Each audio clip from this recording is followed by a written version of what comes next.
In 1692, on a hill in Massachusetts, a judge named John Hathorne sent 19 people to their deaths. He was the most aggressive interrogator of the Salem Witch Trials. He badgered defendants, he assumed guilt before innocence, and he treated denial as proof of deception. Unlike other judges who later expressed regret, who signed public apologies and admitted they had made a terrible mistake, Hathorne never said a word. He never apologized. He never admitted he was wrong. He died believing he had done God's work. His great-great-grandson was so ashamed of this legacy that he changed the spelling of his name. He added a W. You might know him, Nathaniel Hawthorne, author of The Scarlet Letter. He spent much of his career writing about guilt and hidden sin. Some historians believe he was trying to atone for what his ancestor had done. But here is what most people do not know. The Salem Witch Trials did not actually happen in the town we call Salem today. They happened in Salem Village, a place that would later be renamed Danvers. The epicenter of that hysteria, the place where accusations flew and lives were destroyed, was a hill owned by Judge Hathorne himself. Two of the chief accusers in the trials were later buried in unmarked graves on that same hill. Nearly 2 centuries later, the state of Massachusetts decided to build a mental asylum on that exact ground. They called it the State Lunatic Hospital at Danvers. The locals would eventually call it something else, Hell House on the Hill. This is the story of how a place built to heal the mentally ill became one of the most notorious asylums in American history. It inspired the most famous fictional asylum ever created. In 1 year, 278 patients died. Today, people pay over $2,000 a month to live where patients were tortured, lobotomized, and buried in unmarked graves, with 770 bodies still lying beneath the ground. The land was cursed long before the first patient ever arrived. To understand how Danvers became a house of horror, you have to understand what it was supposed to be, and what it was supposed to be was nothing short of revolutionary. Construction began in 1874 during an era of optimism about treating mental illness. Reformers like Dorothea Dix had spent decades fighting for humane conditions in asylums, and Massachusetts was finally listening. When the hospital opened 4 years later, it was considered a masterpiece of humanitarian design. The architect, Nathaniel Bradley, created a sprawling Gothic Victorian complex that cost $1.5 million, nearly $40 million in today's money. Red brick towers rose against the New England sky. Ornate spires crowned the central building. From above, the floor plan looked like a bat in flight, wings stretching outward from a central administration building. This was intentional. The design was meant to draw fresh breezes through every ward, keeping the air clean and the patients calm. The philosophy behind Danvers came from Dr. Thomas Kirkbride, who believed mental illness could be cured through compassion, fresh air, and peaceful surroundings. Patients were given private rooms with views of manicured gardens. They ate fresh produce and meat from the hospital's own farm. They could work in the gardens, attend chapel services, and learn trades in workshops. The wards were kept unlocked, allowing patients to move freely rather than being caged like animals. In the 1890s, the superintendent, Dr. Charles Page, declared that physical restraints were unnecessary and harmful.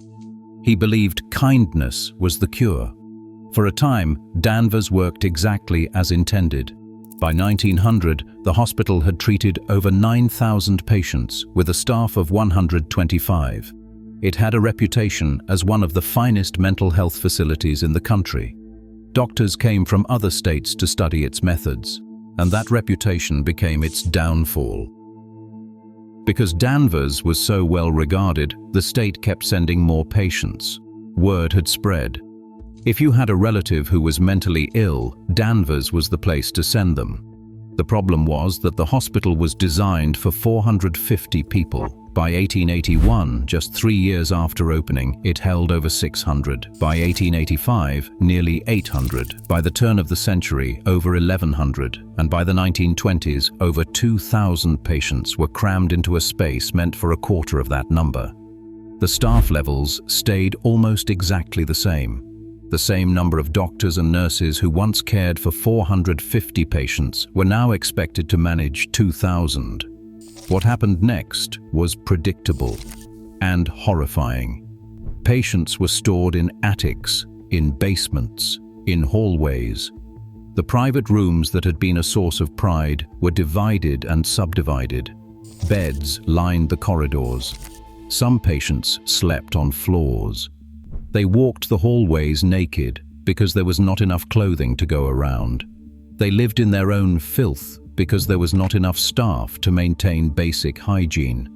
The smell of human waste mixed with the smell of decay, because sometimes patients died and no one noticed for days.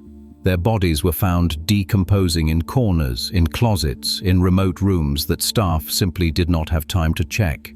The beautiful gardens became overgrown. The farm could not keep up with demand. The ideals of the Kirkbride plan collapsed under the weight of impossible numbers. The locals stopped calling it the state hospital. They called it Hell House on the Hill. The name stuck for the next 60 years. But the overcrowding was just the beginning. When 2,000 desperate souls were crammed into a space with not enough staff and not enough funding, administrators looked for ways to keep people under control. They turned to a brutal procedure that used an ice pick. Neurology experts would later call Danvers the birthplace of the prefrontal lobotomy. The procedure was devastatingly simple. A doctor would take a metal instrument shaped like an ice pick, called an orbitoclast. The doctor would insert it through the corner of the patient's eye socket, positioning it against the thin bone above the eye. Then the doctor would tap it through with a mallet until it penetrated the brain. Once inside, the doctor would wiggle it back and forth, severing connections in the prefrontal cortex. The whole thing took about 10 minutes. No operating room required, no anesthesia necessary. A physician named Walter Freeman became the most enthusiastic promoter of this procedure. He believed lobotomies could cure everything from schizophrenia to depression to misbehavior. He traveled from asylum to asylum in a van he called the Lobotomobile, performing lobotomies for $25 each. He personally performed thousands of procedures over his career, including on children as young as 4 years old. He almost certainly visited Danvers. The hospital embraced the procedure as a way to manage its overwhelming population. Visitors to Danvers in the 1940s described what they saw. Patients wandered aimlessly through hallways, staring blankly at walls, unable to speak or recognize their own families. The lobotomy did not cure mental illness. It destroyed the person entirely. But at least they were quiet. At least they did not cause trouble. When lobotomies were not enough, there was electroshock therapy. There was hydrotherapy, which meant being wrapped in wet sheets or held in tubs of ice-cold water for hours. There was insulin shock treatment, which induced seizures. And when all else failed, straitjackets, leather restraints, and locked isolation rooms where patients were simply forgotten. Former staff who worked there later said the screaming never stopped, day and night. After a while, you learned to tune it out. You had to. In 1939, the hospital's population reached 2,360 patients. That same year, 278 of them died. That is roughly one death every 31 hours for an entire year. Lobotomies were not the only way patients died at Danvers.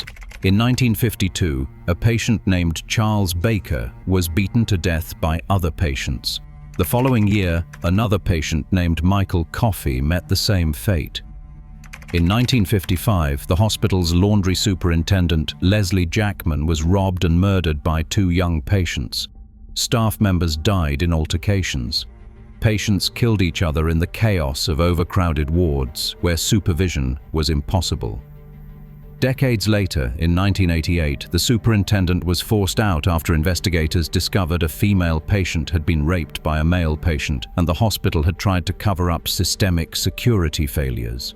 That same superintendent would later be investigated in Idaho after a patient at another hospital he ran was beaten to death. Staff had listed the cause as pneumonia. but the deaths that were documented might be less disturbing than the ones that were not.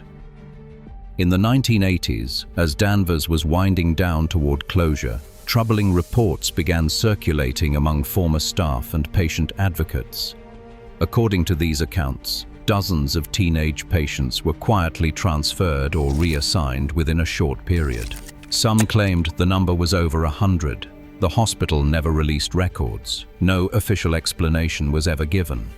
When staff were questioned about where these young people had gone, the answer was always the same. They had been assigned to a new doctor. No follow-up investigation was conducted. No families came forward publicly. The hospital closed a few years later, and whatever happened to those patients was buried along with everything else. The horrors of Danvers did not stay within its walls. They seeped into American nightmares. H.P. Lovecraft spent time in nearby Salem. He was fascinated by the region's dark history, and he drew inspiration from the Gothic asylum looming on Hathorne Hill. In his 1933 short story, The Thing on the Doorstep, Lovecraft created the Arkham Sanitarium, a fictional asylum in a cursed Massachusetts town. Literary historians believe Arkham Sanitarium was directly inspired by Danvers. Lovecraft even mentioned the hospital by name in other stories. Decades later, when DC Comics writer Dennis O'Neil needed a name for a psychiatric hospital that would house Batman's most dangerous villains, he turned to Lovecraft. He called it Arkham Asylum. Today, Arkham is one of the most recognizable fictional locations in popular culture. The Joker, Harley Quinn, the Scarecrow. All of them were inmates of an asylum whose roots trace back to the real horrors of Danvers. There is something fitting that from above the Danvers floor plan looked like a bat. In 2001, director Brad Anderson filmed a horror movie called Session 9 inside the abandoned hospital. The crew barely needed to add props. Patient records were still scattered across the floors. Medical equipment sat where it had been left. Actor David Caruso later said he saw something pass by his window during filming, but did not want to tell anyone because they would think he was strange. Another actor, Peter Mullen, claimed a voice in his head told him to jump off the roof to see what would happen. The horror of Danvers was already there. The filmmakers just pointed a camera at it. Here is something I find fascinating. Millions of people have played the Arkham video games or watched Batman films without ever knowing that Arkham Asylum traces back to a real place. A real place where real people were lobotomized and forgotten. Did you know about this connection before watching this video? Let us know in the comments. And if you want to see more stories like this, make sure you are subscribed. There are many more forgotten places waiting to be remembered. When the hospital finally closed on June 24, 1992, it left behind more than abandoned buildings, more than rusting equipment and peeling paint and patient records scattered across the floors. It left behind the dead. Down a steep path on the edge of the property, hidden from the roads and the buildings above, lies a field surrounded by forest.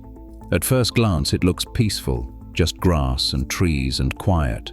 The kind of place where you might sit and think. But beneath that grass are 770 graves, and those graves matter. For decades, when patients at Danvers died and no family claimed their bodies, they were buried on the hospital grounds. These were the forgotten ones, the ones whose relatives had abandoned them, or died themselves, or simply could not afford to retrieve a body. Their graves were marked not with names, but with numbers.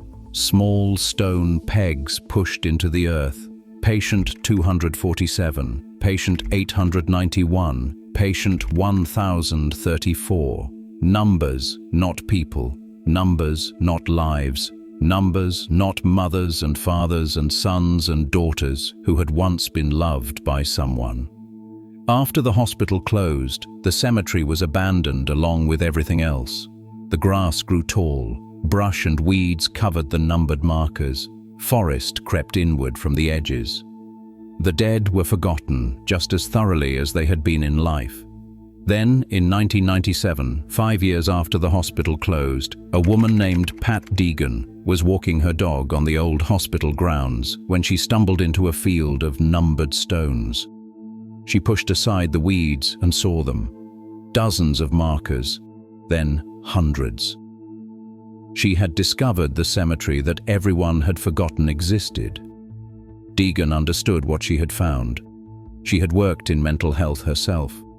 She knew that any one of those numbered stones could have been her, could have been anyone who struggled with their mind in an era when struggling with your mind meant being locked away and forgotten.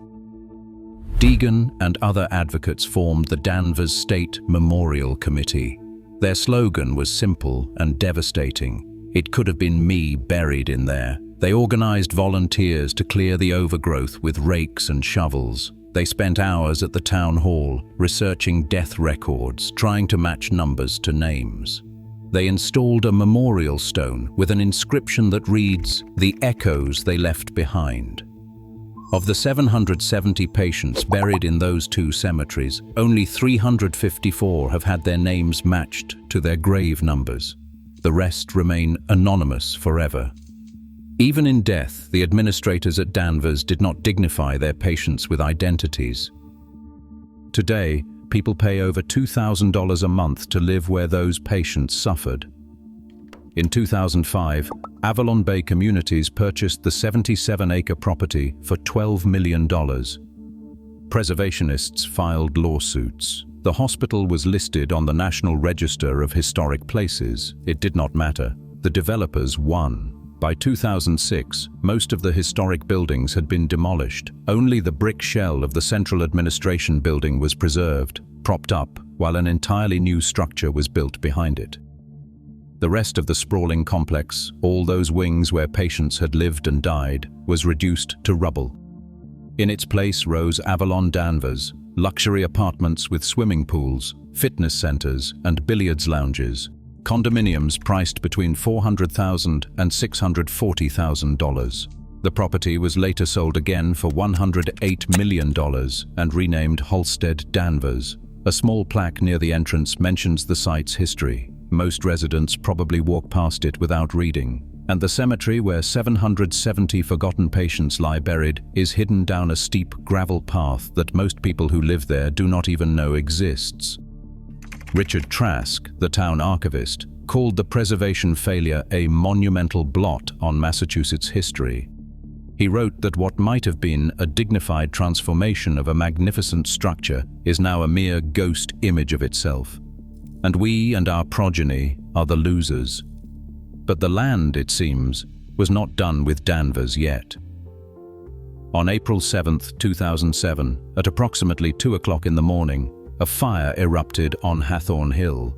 4 apartment buildings that were still under construction were destroyed in a massive blaze that could be seen from Boston, 17 miles away. Firefighters from 8 communities responded. 4 construction trailers also burned. The fire marshal said the blaze had a tremendous head start. Investigators noted that Avalon Bay's security webcam, which had been recording the construction site, cut out at 2:03 a.m. that night. The webcam was then disabled entirely. The cause of the fire was never determined. Investigators could not say whether it was arson, accident, or something else entirely. One resident who fled the flames that night, standing in the parking lot wrapped in a blanket while the buildings burned, said it felt like a horror movie. Others whispered about curses, about the land fighting back, about 770 souls who had been disturbed one too many times. 3 centuries of darkness on the same piece of ground. First, the hysteria that sent innocent people to their deaths for witchcraft that did not exist. Then, over 100 years of institutional horror. Lobotomies performed with ice picks, electroshock administered without anesthesia, patients beaten to death by other patients, teenagers who vanished without explanation. 770 bodies buried under numbered stones with no names to remember them by. And now, luxury apartments where the marketing materials speak of resort-style amenities and convenient commuter access to Boston, where the website shows smiling residents by the pool, where no one mentions the cemetery hidden down the hill, the echoes they left behind. Some places hold on to their history, whether we want them to or not. The patients of Danvers State Hospital, the ones who suffered and died and were buried without names, they do not have voices anymore. But the land remembers, the numbered stones remember. And sometimes, in the middle of the night, fires start for reasons no one can explain. If you walk the grounds of Halstead Danvers today, past the swimming pool and the fitness center and the carefully landscaped gardens, you might find the path that leads down the hill. Follow it far enough and you will reach a quiet field surrounded by trees. There is a boulder there with an inscription. The echoes they left behind. Beneath your feet lie 770 souls, many without names, all of them forgotten until someone stumbled upon their graves by accident. Hell House on the Hill is gone now, but the dead remain, and maybe, just maybe, they have not forgiven us for forgetting them. What do you think happened that night in 2007? Arson, accident, or something else? Drop your theory in the comments. And if these forgotten stories matter to you, subscribe. There are more asylums, more patients, more secrets buried beneath American soil. We are just getting started.